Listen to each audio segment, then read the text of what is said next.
किछि राति एमिति थाए जहा बहुत साधारण भाव में आरंभ हुए किंतु शेष बेलू एक एमिति भयंकर अनुभूति दे जाए जहां केबे भी भूली हुएनी। तबे आज आमे सेमिति गोटे कहानी विषय जानिबा जहा संबित नामक जन युवकଙ୍କ सह घटिथिला। नमस्कार बंधुगण, मु आपनक आधुनिक कवि रातिर गभीर अंधार खोलुछि आउ एक नुआ भयंकर कहानी पई हेडफोन लगांतु। चलंतु आजिर कहानी आरंभ करिबा। से राति जहा संबितଙ୍କ जीवन परिवर्तन करिदेला। 4 वर्ष पूर्वर कथा। ओडिशार एक छोट सहर रे रहुतिले संबित। 26 वर्षर एक साधारण युवक। से एक प्राइवेट मार्केटिंग कंपनी रे काम करुथिले। तांकर काम थिला दिन भरी बुली बुली लोकंक सह कथा हेबा, डील क्लोज करिबा। किंतु एही कामर एक अन्य पट मध्यम थिला। से बहुत समय देरी रे घर को फेरुथिले।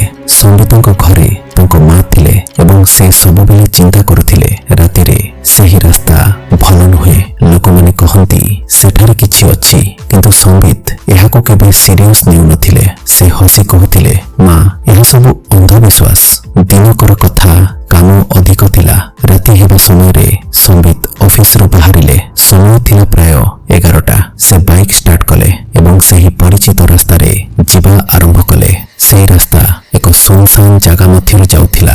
दुई पार्श्वरे घन गछ, आलोक प्राय नाही, केवल बाइकर हेडलाइट एवं रातिर गभीर नीरवता। किछि दूर जीवा परे हठात संबितंक आखि पड़िला रास्ता पाखरे एक अजन छाया। से किछि मुहूर्त पई ब्रेक मारिले। हृदय स्पंदन बढ़िबारे लागिला। किए होई परे बोली निजको प्रश्न कले। एहा परे से निजको बुझाइले एवं पुणी आगको बढ़ी गले। किंतु एही थिला तांको भूल। किछि मिनिट परे संबितंको लागिला तांको बाइकर पछ सीट परे केही बसिछि।